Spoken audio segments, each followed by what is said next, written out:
நமஸ்காரம், வணக்கம். இப்ப இன்னைக்கு என்ன பண்ண போறோம் அப்படின்னா, 2 ஊர் கோவில்கள் பத்தி பார்த்துட்டு, அதுக்கப்புறமா என்னுடைய வாழ்க்கையில இருந்த ஒரு அனுபவத்த பத்தி உங்களோட ஷேர் பண்ணிக்க போறேன். இப்ப முதல்ல நான் சொல்லப் போறது என்ன அப்படின்னா, இப்ப ராம்நாத் டிஸ்ட்ரிக்ட் தான் நம்ம பார்த்துட்டு இருக்கோம். ராம்நாத் டிஸ்ட்ரிக்ட்லயே திருவொற்றியூர் அப்படின்னு ஒரு ஊர் இருக்கு. திருவொற்றியூர்னா அங்க சென்னை பக்கம் அந்த பக்கம் இருக்கக்கூடிய திருவொற்றியூர் இல்ல. இது வே இங்க இருக்கக்கூடிய திருவொற்றியூர் வேற. இது வந்து திருவாடானையிலேருந்து கரெக்ட்டா கிழக்க போனோம்னா 10 கிலோமீட்டர் இருக்கு. திருவாடானையில அந்த காரைக்குடி, தேவக்கோட்டை எல்லாமே திருவாடானை எல்லாமே அந்த ஏரியா தான். அங்க வந்து சுவாமி பேரு மன்மீகநாதர். அம்பாள் பேரு பாகம் பிரியாள். பாகம் பிரியாள். அவ விட்டு விலகவே மாட்டா. சுவாமியோடயே இருப்பாங்கப்பா. அதனால அங்க வந்து அர்ச்சனை வந்து 2 அர்ச்சனை கிடையாது. ஒரே அர்ச்சனை தான். சுவாமிக்கு அபிஷேகம் இது எல்லாமே 2 பேருக்கும் ஒரே இதுதான்.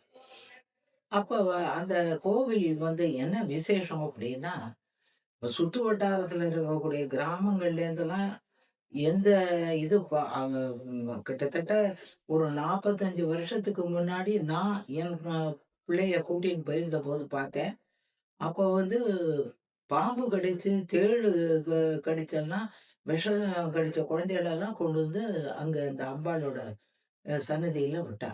அப்பதான் சொன்னா எல்லாரும், இந்த மாரி விஷக்கடி எதுவா இருந்தாலும், இங்க வந்து இது பண்ணினா சுவாமி தரிசனம் பண்ணா நெறைய தேவலை ஆயிடும். அந்த மாரி எந்த விதமான நோய் நொடிகள் இருந்தாலும் அ சரியாகும். அப்படின்னு சொல்லிட்டு சொன்னா. அங்கேயே குளம் இருக்கு. அந்த குளத்திலேயே குளிச்சுட்டு அங்க தங்கணும். அதுதான் முக்கியம் அங்க. அங்க தங்கி ஏதானா உடம்பு சரியில்லாதவா குணமாகணும் அப்படின்னு நினைக்கிறவா, அங்கேயே ஒரு சின்ன கிராமம் தான். சாப்பாடெல்லாம் அங்க சுமாரா தான் இருக்கும். அங்க தங்கிட்டு, அந்த இதுல சுவாமி தரிசனம் பண்ணிட்டு, அங்க ஒரு புத்து இருக்கு. வன்மீகநாதர்ன்னு சொன்னேனோ இல்லையோ, புத்து. அந்த புத்து வுக்கு பூவோ, இதுவோ வச்சு மஞ்சள், குங்குமம் வச்சு வணங்கிட்டு, சுவாமி தரிசனம் பண்ணிட்டு, அங்க வந்து அந்த சாயங்காலம் ஆன உடனேயே அந்த அம்பாள் சன்னிதானத்துல பார்த்தீங்கன்னா, எல்லாரும் துணிய போட்டு, போட்டு, போட்டு வப்பா. என்னன்னா, அவ அவ எடை பிடிக்கிறதுக்கு. அவ பெரிய இது மாரி இருக்கும். அந்த ஒரு சின்ன மண்டபம் மாரி. அதுல எல்லாரும் துணிய போட்டு அவ அவ படுத்துப்பா. ராத்திரி சாப்பிட்டுட்டு வந்து அங்க படுத்துப்பா. என்ன ஐதீகம்ன்னா, அந்த கதவு துவாரம் வழியா அம்பாள் வந்து, இந்த முடியாதவாளுக்கெல்லாம் ஜலம் தெளிச்சு விட்டு போறா அப்படின்னு ஒரு ஐதீகம். அ அது வந்து அ நெறைய பேருக்கு நல்ல குணம் ஆயிருக்கு அப்படிங்கிறது அங்க சொல்றா. இது ஸ்தலமே எப்படி அப்படின்னா, நான் வன்மீகநாதர்ன்னு சொன்னேன் இல்லையா? அதுக்கு ஒரு கதை இருக்கு. என்ன அப்படின்னா, இதுல வந்து மகாபலி சக்கரவர்த்திய வந்து வாமன அவதாரம் எடுத்தபோது பகவான் வந்து தலையில கால வச்சு பாதாள லோகத்துக்கு தள்ளினார்ங்கிறது நம்ம எல்லாருக்கும் தெரியும். அப்ப தள்ளின உடனே தர்ம தேவதை கண்ணீர் வடிச்சாளாம். அந்த கண்ணீர் வந்து மகாவிஷ்ணுவோட கால்ல பட்டு புத்து விழுந்துருதாம் கால்ல. உடனே அவர் வந்து இங்க வந்து சுவாமிய வணங்கி, அந்த புத்து வந்து அவருக்கு நிவர்த்தியாச்சு. ஆ அப்படின்னு சொல்லிட்டு அதுலேருந்து தான் அந்த சுவாமிக்கு அந்த பேர் வந்தது அப்படிங்கிறது ஸ்தல வரலாறு சொல்றார். இத நான் 45 வருஷம் கிட்டத்தட்ட 45, 47 வருஷத்துக்கு முன்னாடி போய் பார்த்தது. இப்ப எப்படி இருக்கு என்னங்கிறது தெரியல. ஆனா கோவில் ரொம்ப பிரசித்தமானது. அதனால வந்து வயிற்று வலி இருக்கிறவங்களுக்கெல்லாம் குணமாகும். எந்த நோய் நொடி இருந்தாலும் அது தீரும். அப்படிங்கிறது அ இந்த ஸ்தலத்தினுடைய விசேஷம். அவசியம் யாருக்கு வாய்ப்பு கிடைக்கிறதோ போய் பாருங்க. இப்ப இன்னொரு கோவில். அது என்ன அப்படின்னாக்கா திருக்கோஷ்டியூர். திருக்கோஷ்டியூர பத்தி தான் இப்ப பார்க்க போறோம்.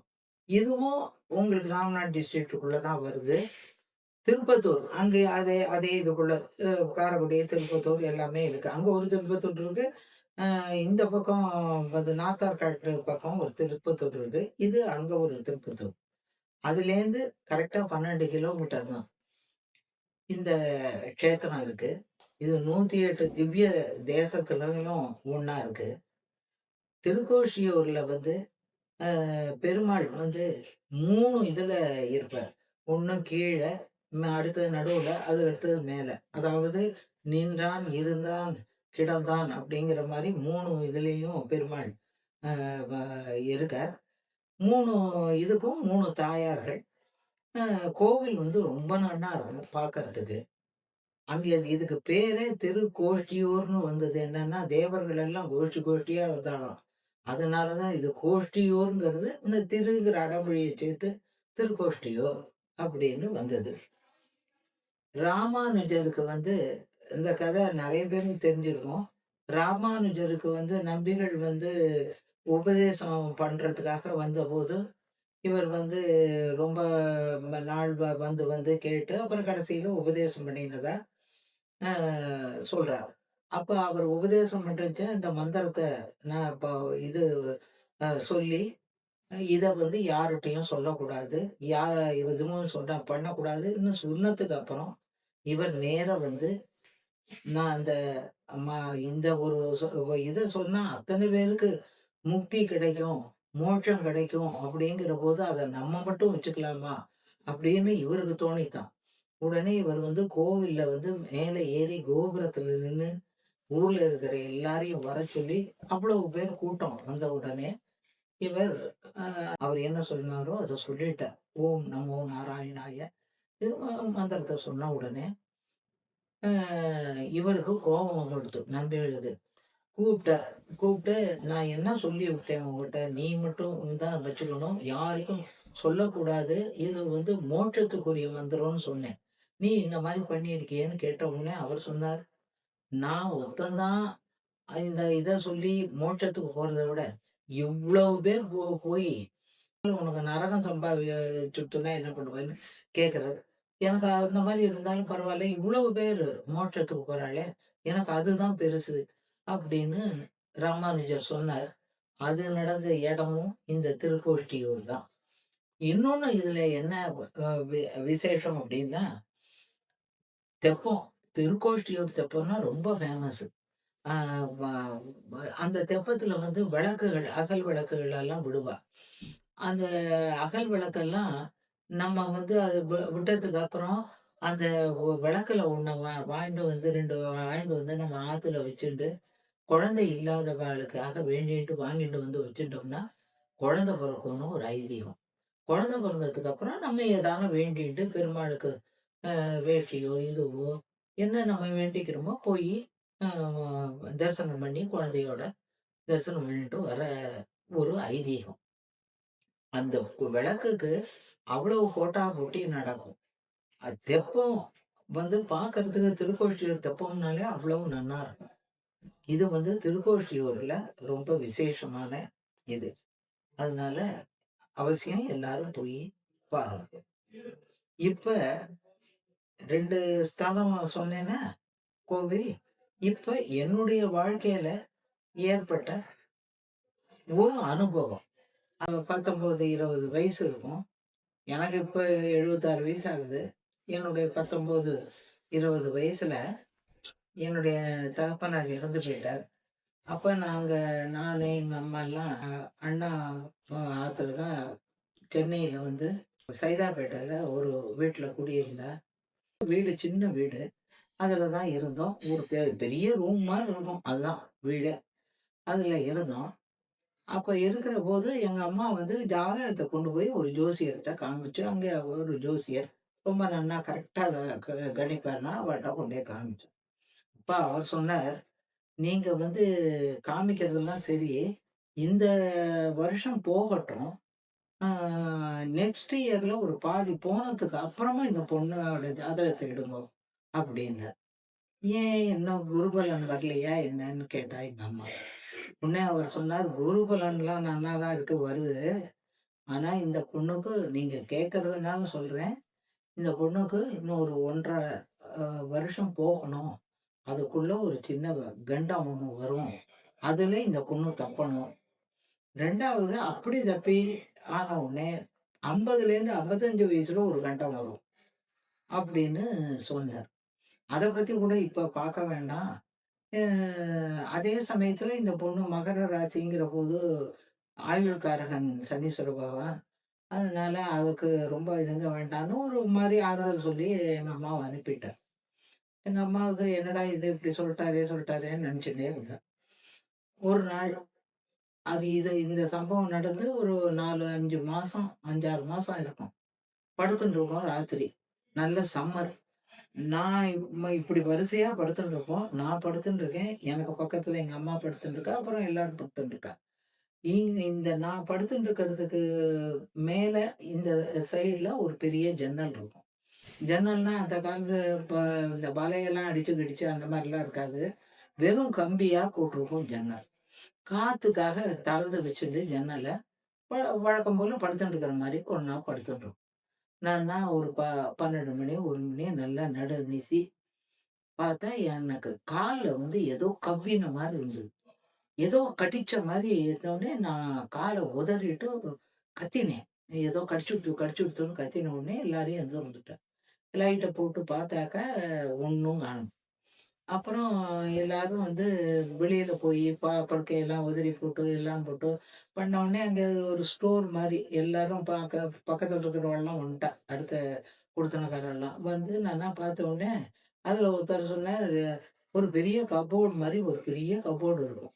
இந்த கப்போர்டுக்குள்ள ஒரு கோல விட்டு பாருங்கோ. அதையும் பார்த்துட்டு அப்புறம் படுத்துக்கோங்கன்னார். சரின்னு ஒரு கோல விட்டா, இவ்ளோ பெரிய நெட்டுவாக்களி. பெரிய நெட்டுவாக்களி. ஒண்ணு வருது வெளியில. மெதுவா ஆடி அசஞ்சுன்னு வருது. பார்த்த உடனே, ஆஹா! இதுதான் இதுங்களுக்கு கடிக்கல. அது பிடிச்சிருக்கு போல இருக்கு. நான் கால உதறிட்டேன். அடிச்சு இது பண்ணிட்டேன். அது அவர் சொன்ன மாரி ஒரு சின்ன கண்டமாவே வந்தது. அதுக்கப்புறம் அவர் சொன்ன மாரி அதெல்லாம் மறந்தே போயிடுத்து. அதுக்கப்புறம் பார்த்தா, கரெக்ட்டா அவர் சொன்ன 50லேருந்து 55க்குள்ள எனக்கு ஒரு பெரிய சர்ஜரி இதுக்கு போயி, பொழைச்சதே மறுபடியும் அப்படி வந்தேன். 2மே நடந்தது. அது அனுபவம் சொல்றதே, ஜோசியம்ங்கிறது வந்து இது ஜெனரலா வந்து கஷ்டமா இருந்தாலும், எதுவா இருந்தாலும், ஒரு கல்யாணம் ஆனாலும், எதுவா இருந்தாலும் நம்ம ஜோசியர போய் பார்க்குறோம். ஜோசியம் வந்து எனக்கு நம்பிக்கை இல்லன்னு சொல்றவாளும் இருக்கா. ஆனா, அது ஜோசியம் வந்து தப்பே கிடையாது. கரெக்ட் அது. ஏன்னா விஞ்ஞானமும், அ மேத்தமெட்டிக்ஸும் சேர்ந்தது தான் அது. அது சொன்ன இது அப்படியே நடக்கும். அந்த காலத்துல அப்படியெல்லாம் எவ்வளவோ நடந்திருக்கு. அதுக்கு உண்டான கதைகள்லாமும் இருக்கு. அது வந்து பொய் இல்ல. ஆனா, அதுல 2 விஷயம் என்னுடைய அனுபவத்த பொறுத்தமட்டுல 2 முக்கியமான விஷயம் அதுல. 1 அந்த ஜாதகம் பார்க்குற ஜோசியர் இருக்காரே, அவர் நன்னா படிச்சிருக்கணும். எந்த கிரக ஆராய்ச்சி இருக்கணும். கரெக்ட்டா ஸ்புடம் போட்டு பார்க்க தெரிஞ்சவரா இருக்கணும். இது இது. கரெக்ட்டா கணிக்கிறவரா இருக்கணும். இன்னொன்னு என்ன அப்டின்னா, நம்ம குடுக்கக்கூடிய ஜாதகம் வந்து ரொம்ப பெர்ஃபெக்ட்டா இருக்கணும். கரெக்ட்டான இதுவா இருக்கணும். கொஞ்சம் கூட மாறி இருக்கக்கூடாது. இது 2ம் ஒர்க் அவுட் ஆச்சுன்னா, கண்டிப்பா அவ சொல்றதெல்லாம் நடக்கிறதுக்கு நெறைய சான்சஸ் இருக்கு. அதுக்காகவும் தினப்படி சொல்றேன், வாரம் சொல்றேன் அதெல்லாம் சரியா தெரியல. நான் கரெக்ட்டானபடியா ம ஒவ்வொருத்தருடைய தசா புக்தி எல்லாத்தையும் பார்த்தோம்னா, கண்டிப்பா அது கரெக்ட்டா இருக்கும். அப்படிங்கிறது என்னுடைய தாழ்ந்த அபிப்பிராயம். இத உங்களோட ஷேர் பண்ணிக்கணும்னு நெனச்சேன். ஷேர் பண்ணிட்டேன். இது என்னுடைய வாழ்க்கையில ஒரு சின்ன அனுபவம். இன்னும் அடுத்த எபிசோட்ல வேற இதுக்கு ஸ்தலங்களோட உங்கள பார்க்குறேன். வணக்கம். நமஸ்காரம்.